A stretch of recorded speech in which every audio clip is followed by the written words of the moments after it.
नमस्कार, मी भाऊ तोरसेकर. तुम्ही बघत आहात प्रतिपक्ष. मित्रांनो, अनेक जण आजच्या या व्हिडिओची प्रतीक्षा करत असतील याची मला खात्री आहे. याचं कारण असं, गेले 2 दिवस म्हणजे रविवारच्या संध्याकाळपासून सोमवारचा अख्खा दिवस भाऊ तोरसेकर हा मराठी माध्यमांमध्ये एक चर्चेचा विषय झाला. मला त्याचं वैषम्य वाटतं, कारण असली प्रसिद्धी मला आवडत नाही. पत्रकार हा बातमी मागे असला पाहिजे, पत्रकार हा बातमीचा विषय असू नये असं माझं मत आहे. पण दुर्दैवाने माझ्यावरच ती वेळ आली आणि त्याची कारणं पण आहेत. अर्थात माझा दोष काहीही नाही आहे. मी एक व्हिडिओ केला होता नेहमीप्रमाणे. लोकसभेच्या निवडणुकीत भाजपचा महाराष्ट्रामध्ये जो दारुण म्हणण्यापेक्षा हास्यास्पद पराभव झाला, त्याचं विश्लेषण वेगवेगळ्या अंगाने मी यापूर्वी केलेलं आहे. आणि त्यामध्ये भाजप नॅरेटिव्हमध्ये कमी पडला किंवा नॅरेटिव्हमध्ये आमचा पराभव झाला असं खुद्द देवेंद्र फडणवीस उपमुख्यमंत्री आणि भाजपचे राज्यातले सर्वोच्च नेते यांनी कबूल केलं. त्या आधारावरच मी हा व्हिडिओ केलेला होता. आणि तो केल्यानंतर जे काय रान उठलं त्याला एक वेगळी परिस्थितीसुद्धा कारणीभूत आहे. की हा व्हिडिओ आल्यानंतरसुद्धा मी मुंबईत होतो, पण रविवारी सकाळी मी दिल्लीला यायला निघालो. आणि मी यापूर्वीच जाहीर केलेलं आहे की 29 तारीखनंतर मी 15 दिवसासाठी अमेरिकेला जातो आहे. तर त्यासाठी दिल्लीहून माझं कुटुंब दिल्लीत असतं. तिकडे येऊन आम्ही रविवारी पुढच्या म्हणजे 29 तारीखला रात्री उशिरा केव्हा तरी ती फ्लाईट आहे. आणि त्यासाठी गेल्या रविवारी म्हणजे 23 तारीखला मी सकाळी मुंबई विमानतळावर गेलो. आणि तिथून जो गदारोळ सुरू झाला त्याचा मला थांग पत्ता नव्हता. मी विमानतळावर होतो. तिथून 12चं विमान पकडून दिल्लीला 2च्या सुमाराला 2:15ला पोहोचलो. तिथून टॅक्सी वगैरे करून घरी पोहोचलो. आणि तुम्हाला खरं वाटणार नाही मित्रांनो, दिल्लीच्या आमच्या घरी सगळं सामान आणि टॅक्सी येऊन पोहोचली. आणि ते सामान उतरवून घेत असताना पहिला फोन वाजला आणि मला हा सगळा गदारोळ कळायला लागला. दुर्दैवाने इथे टी व्ही नव्हता.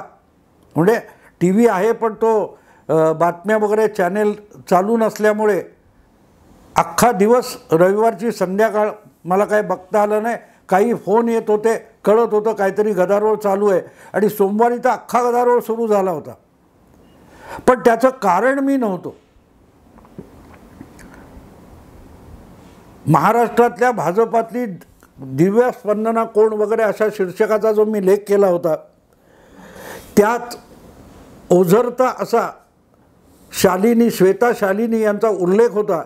आणि त्यांना त्याचा राग आला. त्यांना वाटलं त्यातून आपली बदनामी झाली म्हणून त्यांनी एक कायदेशीर नोटीस, व्यक्तिगत नोटीस मला पाठवली. पण त्या भाजपच्या सोशल मीडिया सेलच्या प्रमुख आणि ज्या वकिलामार्फत पाठवली तो पण भाजपच्या कायदा विभागाचा सदस्य असल्यामुळे या सगळ्याला भाजपनेच भाऊ तोरसेकरला लीगल नोटीस पाठवली. अशा बातम्या रंगवल्या गेल्या आणि त्यातून काहूर माजलं. मी त्यापासून संपूर्ण अलिप्त होतो. तो परिस्थितीमुळे सुद्धा होतो. कारण मी एकतर रविवारी सकाळीच घराबाहेर पडलो होतो दिल्लीला यायला. आणि सकाळी झोपमोड झाल्यामुळे संध्याकाळी 4ला इथे पोहोचल्यानंतरसुद्धा दिल्लीला मला 2-3 तास झोप घेणं आवश्यक होतं. त्यामुळे मुंबईत काय हलकल्लोळ माजलेला आहे किंवा मराठी माध्यमात आणि हळूहळू हिंदी माध्यमामध्ये जो काय गदारोळ चालू झाला आहे त्याची मला सुतराम कल्पना नव्हती. ती रविवारी रात्री 9 नंतर मला कल्पना आली. कारण मी फोनची रिंग चालू केली, फोन सायलेन्सवर ठेवलेला होता. आणि हे सगळं ऐकून मला गंमत वाटली. त्या श्वेता शालिनी यांचाही मला एक फोन आला. म्हणजे तो तसा 4 वाजता एका मुलीचा फोन आला होता त्यांच्या IT सेलमधल्या. तिलाही मी सांगितलं की माझ्याशी बोलायचं असेल रात्री 8:30 नंतर 8 नंतर, कारण मी झोपणार आहे आता. आणि त्या श्वेता शालिनी यांच्याशी बोललो. त्या म्हणाले की तुम्ही अर्धवट माहितीवर व्हिडिओ केला आहे आणि त्याच्यात माझा बळी गेला आहे वगैरे वगैरे. तर बळी जाण्यासारखं त्यात काय होतं आहे मला कळलं नाही. त्यात काय होतं आहे मला कळलं नाही. आणि मी त्यांना म्हटलं असं काही मला वाटत नाही. पण रात्री उशिरा केव्हा तरी ती नोटीस पाठवल्याची बातमी मला कळली. 12 वगैरे वाजल्यानंतर, कारण मी रात्री 2-2:30 वाजेपर्यंत मला झोप येत नाही, त्यामुळे मी जागा होतो. आणि काल सोमवारी सकाळपासून जो काही धुमाकूळ सुरू झाला, अनेकांचे फोन आले मला, भाजपचे पदाधिकाऱ्यांचे आले, मित्रांचे आले, पत्रकारांचे आले. 4 चॅनेलवाल्यांनी मला त्यावर प्रतिक्रिया विचारली होती आणि मी त्यांना साफ नकार दिला. तो नकार एवढ्यासाठी दिला की जी नोटीस माझ्या हातात पडलेली नाही किंवा माझ्यापर्यंत पोहोचलेली नाही, त्यातला तपशील किंवा मजकूर मला ठाऊक नसेल तर मी कुठलीही प्रतिक्रिया देणार नाही. आणि त्याच्याही पुढे जाऊन सांगितलं की निराधार माझ्या हातात काही नसताना मी बोलणार नाही, पण या विषयावर तुम्ही संजय राऊतांची प्रतिक्रिया घ्या, असं मी मुद्दाम खोचकपणे या चॅनेलवाल्यांना सांगितलं होतं. तरीही ती बातमी, आणि मला गंमत वाटली की संध्याकाळच्या सुमाराला वेगवेगळ्या ह्या माध्यमांच्या चॅनेलवर डिबेट पण झाले. अरे भाऊ तोरसेकर, डिबेटचा विषय कसा असेल? म्हणजे एका मला वाटतं ABP का कोणीतरी असा सर की भाऊ तोरसेकरांना नोटीस पाठवल्याचे विधानसभेच्या निवडणुकीवर काही विपरीत परिणाम भाजपला भोगावे लागतील का, असा सर्वे काय तो घेतला, ओपिनियन पोल. मला गंमतच वाटली, कोण आहे भाऊ तोरसेकर? भाऊ तोरसेकर नावाचा इतका एक पत्रकार हा एवढा महत्त्वाचा नसतो की त्यामुळे महाराष्ट्राच्या जनमानसावर आणि मतदानावर परिणाम होतो. हा मला मूर्खपणा वाटतो. तो सर्वे बघून किती 80 का 90% लोकांना वाटतं हो त्याचा परिणाम होईल. मला गंमत वाटली. मला माहिती आहे मी एवढा महत्त्वाचा माणूस नाही, किंवा मला नोटीस देणं किंवा मला काही त्रास देणं याचा जनमानसावर परिणाम होईल. भाऊला सहानुभूती, भाजपवर राग, हे शक्य असं मला बिलकुल वाटत नाही. कारण पत्रकार हा सुद्धा कंडक्टर, ड्रायव्हर, डॉक्टर, रस्त्यावरचा दुकानदार, फेरीवाला यासारखा एक पेशेवर असतो. ही माझी पहिल्यापासूनची ठाम समज आहे आणि भूमिका आहे. त्यामुळे मला कोणीतरी लीगल नोटीस दिली म्हणून माझ्याविषयी प्रचंड सहानुभूती वगैरे जनरेट होते, याच्यावर माझा अजिबात विश्वास नाही. हा प्रतिपक्षामुळे किंवा त्याआधी मी जागता पहारा म्हणून ब्लॉग लिहायचो किंवा पुण्यनगरी वगैरे वगैरे दैनिकामध्ये, श्री साप्ताहिक, लोकप्रभा यामधून, चित्रलेखामधून लेख लिहित येतो. त्यातून माझा एक वाचक आणि चाहता वर्ग तयार होतो. पण हा चाहता वर्ग किंवा हा श्रोता म्हणजे जनता नसते. महाराष्ट्राच्या 12-13 कोटी जनतेमध्ये 1 कोटी जनतासुद्धा भाऊ तोरसेकरला ओळखत नसते. आणि जर 12-13 कोटीमध्ये 1 कोटी जनता पण मला 12-13 माणसापैकी एक माणूस मला ओळखत नसेल किंवा माझ्यावर काय प्रेम, आपुलकी, आस्था दाखवत नसेल तर माझ्यावर अन्याय आणि त्यामुळे मतदानावर परिणाम हा शुद्ध मूर्खपणा असतो असं माझं ठाम मत आहे. हा सगळा व्यक्तिगत विषय होता. श्वेता शालिनी या ज्या भाजपच्या, महाराष्ट्र भाजपच्या IT सेल किंवा सोशल विभागाच्या प्रमुख आहेत, त्यांनी व्यक्तिगतरित्या मला नोटीस पाठवली. त्यांनी व्यक्तिगत पाठवली आणि मला व्यक्तिगत पाठवली. याच्यात सार्वजनिक जीवनाचा संबंध काय येतो? संबंध काय येतो? तो सार्वजनिक चर्चेचा विषय होण्याचं काहीही कारण नाही आहे. आणि परत एकदा मी मराठी माध्यमांना त्यासाठी दोष देईन की तुम्ही हा बवाल करून भाऊला नको तेवढा मोठा करून दाखवता. ह्याचं कारण काय आहे? ठीक आहे, मी 55 वर्ष पत्रकारितेमध्ये आहे. मला एक काय तो चाहता वर्ग असेल, फॉलोअर असेल, तरी मी जनतेचं कुठलंही प्रतिनिधित्व करत नाही. मी जो काय राजकीय अभ्यास करतो त्याच्यावर मी माझी मतं मांडत असतो. ते आवडतं ते लोक मला अगत्याने ऐकतात, बघतात, वाचतात. पण ते नावडणारे लोक मला शिव्या शापसुद्धा देत असतात. त्याचा एकत्रित परिणाम कुठल्याही जनमानसावर होत नाही आणि निवडणुकीवर सुद्धा होत नाही. त्यामुळे मला नोटीस पाठवली भाजपच्या IT सेलने, त्याचा विधानसभेवर परिणाम होईल हा शुद्ध फुलिशनेस आहे आणि मराठीत बालिश आहे प्रकार. पण योगायोग असा होता की ही सगळी नोटीस पाठवताना श्वेता शालिनी यांनी एक व्यवहारी चूक केली. ही व्यवहारी चूक अशी की त्यांच्या पक्षांतर्गत आणि पक्ष संघटनेच्या अंतर्गत जे कोण दबा धरून असलेले त्यांच्या विरोधातले असतील, त्यांनी दुखावलेले लोक असतील, त्यांच्या हाती श्वेता शालिनी यांनी कोलीत दिलं. बघा, भाऊ तोरसेकर हा भाजपचा समर्थक आहे, भाजपविषयी त्याला आपुलकी आहे आणि त्यालाच भाजपकडून नोटीस दिल्याचं जे काय आहे त्याचं नुकसान होणार असं श्वेता शालिनीच्या विरोधातल्या पक्षातल्याच लोकांनी काहूर माजवलं. तर ते काहूर माजवण्याचं कोलीत खुद्द त्या महिलेनेच आपल्या काय ते अंतर्गत विरोधक असतील त्यांच्या हाती दिलं. सुरुवात कुठून झाली मित्रांनो? सुरुवात कुठून झाली? जी नोटीस अजूनपर्यंत मला मिळालेली नाही आणि सोमवारी दुपारनंतर केव्हा तरी माझा ईमेल अकाउंट आहे त्याच्यावरती ईमेल आलेली मला दिसते. ती ईमेल मला पोहोचायच्या आधी त्याचा सोशल मीडियामध्ये, डिजिटल मीडियामध्ये गवगवा झाला कसा? कोणी केला? तो खुद्द श्वेता शालिनी यांनी केलं. मला धक्का बसला या गोष्टीचा. त्यांनी स्वतः सोशल मीडियामध्ये एक काय कुठचं ट्विटर किंवा काय एक्स म्हणतात त्याच्यावर एक पोस्ट टाकली आणि त्याच्यामध्ये अशी नोटीस पाठवल्याचं जे काय जाहीर केलं. त्यामुळे ही बातमी झाली. का तर मेनस्ट्रीम मीडियामध्ये माझ्यावर भाजपचा समर्थक, भाजपचा प्रवक्ता असा शिक्का बसलेला आहे. अशा वेळेला भाजपचाच प्रवक्ता मानल्या जाणाऱ्या ज्येष्ठ पत्रकाराला भाजपचा IT सेल इलिगल नोटीस पाठवतो असा जो बबरा झाला त्याला सर्वस्वी श्वेता शालिनी कारणीभूत आहेत. व्यवहारी विचार जर त्यांनी केला असता तर त्यांनी अशी नोटीस पाठवायला हरकत नव्हती. माझा अजिबात आक्षेप नाही आहे, जरूर नोटीस पाठवावी. पण त्याचा बभरा करायची गरज होती का? तो बभरा त्यांनी स्वतः केला आणि त्यातून पुढचं सगळं काहूर माजवलं, रान उठलं, बवाल काय तो गदारोळ झाला. आणि एक प्रकारे श्वेता शालिनी यांना भाजपच्या निवडणूक आणि इतर राजकारण वगैरे जे काय असेल त्यामध्ये खलनायिका ठरवण्याचा प्रयत्न झाला. पण त्याला चालना कोणी दिली? मी तो व्हिडिओ टाकल्यापासून या विषयावर कुठेही जाहीररित्या बोललेलो नाही. मी सोशल मीडियात काही लिहिलेलं नाही, बोललेलो नाही. मग गाजावाजा होण्याचं कारण काय? तर स्वतः श्वेता शालिनी यांची ती पोस्ट आहे.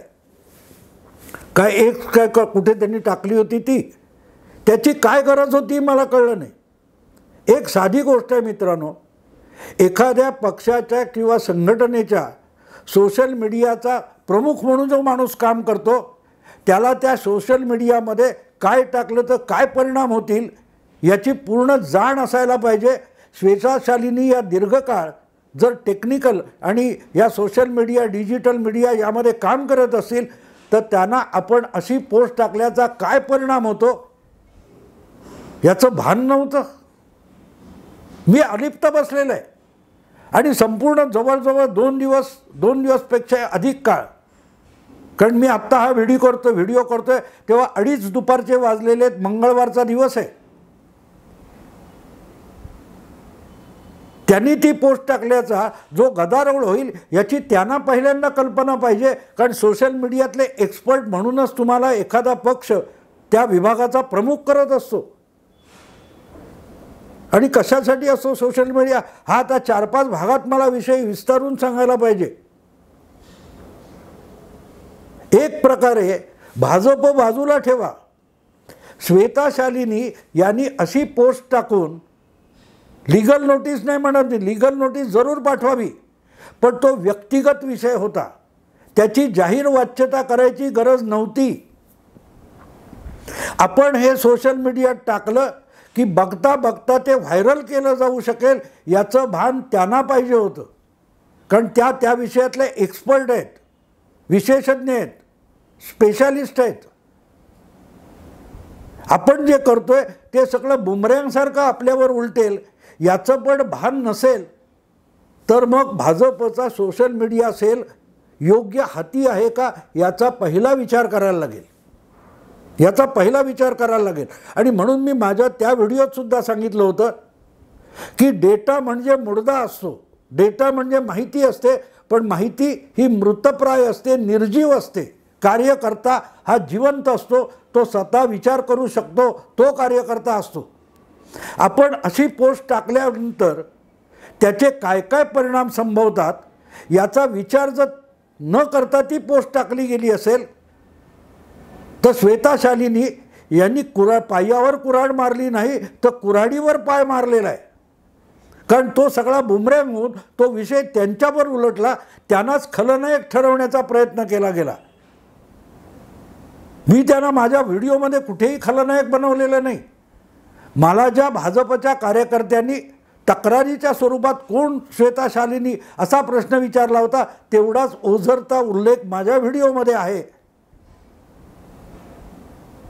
आणि मला कल्पना आहे की आपण बोलल्यामुळे कोणाची काय बदनामी होऊ शकते आणि ती कायद्याच्या चाकोरीत किती अडचणीची ठरू शकते याचं 55 वर्षाच्या पत्रकारितेनंतर मला पूर्ण भान आहे. बदनामी, कायद्याचं व्याप्ती ह्या सगळ्यावर मी एक स्वतंत्र व्हिडिओ करणार आहे मुद्दाम. पण गंमत अशी आहे की एके बाजूला देवेंद्र फडणवीस सांगतात की आम्ही नॅरेटिव्हमध्ये पराभूत झालो किंवा नॅरेटिव्ह आम्हाला उभा करता आला नाही किंवा काउंटर नॅरेटिव्ह देता आला नाही.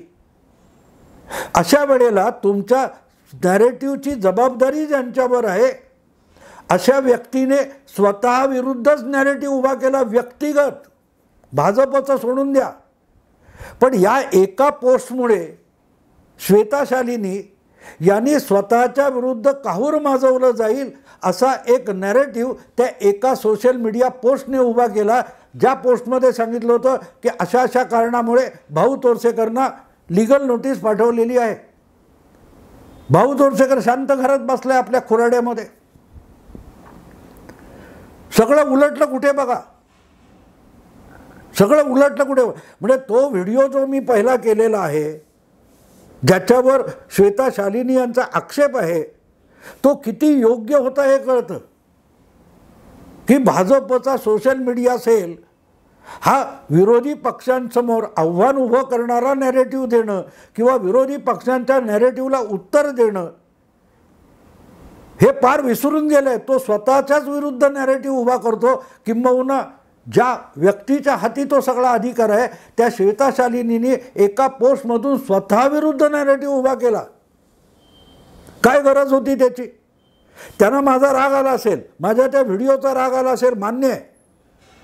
पण ज्यामुळे मला त्रास व्हावा असं काहीतरी करायला पाहिजे, त्याच्याऐवजी त्यांनी स्वतःला मनस्ताप होईल, स्वतःला त्रास होईल अशा रीतीने पावलं का उचलली हे मला कळलेलं नाही. आणि तिथेच मग माझा मूळ त्या व्हिडिओचा हेतू स्पष्ट होतो की सोशल मीडिया हा स्वतःच्या आणि आपल्या पक्षाच्या संघटनेच्या स्वार्थासाठी, फायद्यासाठी वापरला पाहिजे. त्याचं उलटं चक्र कसं आहे याची साक्ष खुद्द या एका पोस्टने आणि त्यातून उडालेल्या काहुरामुळे मिळू शकते. त्यांनी स्वतःला कसं सापळ्यात अडकवून घेतलं. हा विषय सविस्तर आहे, अक्षरशः कथापुराण याच्यावर एपिसोडचे एपिसोड करणं आवश्यक आहे. फक्त भाजपसाठी नाही, सगळ्या पक्षांना, सगळ्या पक्षाचे किंवा सोशल मीडियामधले वेगवेगळ्या पक्षाचे जे समर्थक आहेत त्यांना त्याचा उपयोग होऊ शकेल. आणि म्हणून मी कुठच्याही चॅनलला प्रतिक्रिया दिली नाही. याचं कारण सरळ होतं की त्यातूनही विपर्यास केला जाईल, तो विपर्यास होऊ नये म्हणून मी गप्प बसलो. आणि श्वेता शालिनी यांच्या एका बेभान उतावळेपणातून त्यांनी स्वतःलाच अडचणीत आणलं. नॅरेटिव्ह कसा असू नये याचा सर्वोत्तम काय म्हणतात तो एक पाठ त्यांनी त्या सोशल मीडियातून दिला असं म्हणता येईल. मित्रांनो, हा विषय मोठा आहे आणि खरंच इंटरेस्टिंग आहे. तो समजावणं मला आवश्यक वाटतं. मी आणखी 2-3 दिवस यावर सविस्तर विवेचन करणार आहे. आणि फक्त श्वेता शालिनी यांच्यासाठी नाही, देशभरच्या सगळ्या विविध पक्षातल्या कार्यकर्ते, सोशल मीडिया, त्या कंपन्या चालवणारे, नॅरेटिव्ह सेट करणारे, काउंटर नॅरेटिव्ह देणारे, या सगळ्यांसाठी उपयुक्त ठरेल असा हा अनुभव आहे. भाजपचं सगळं गणित लोकसभा निवडणुकीत कुठे चुकलं याचं इतकं उत्तम उदाहरण दुसरं कुठलंही असू शकत नाही. आणि म्हणून मला असं वाटतं की आता मीच ज्या कथापुराणाचा मेन पात्र, मुख्य पात्र म्हणून बनवण्यात आलं आहे, तर त्याची मालिका करणं अगत्याचं आहे. आत्ता इथेच थांबतो. दुसरा भाग लवकरच आणेन. आवडलं लाईक करा, शेअर करा, सबस्क्राईब करा. नमस्कार.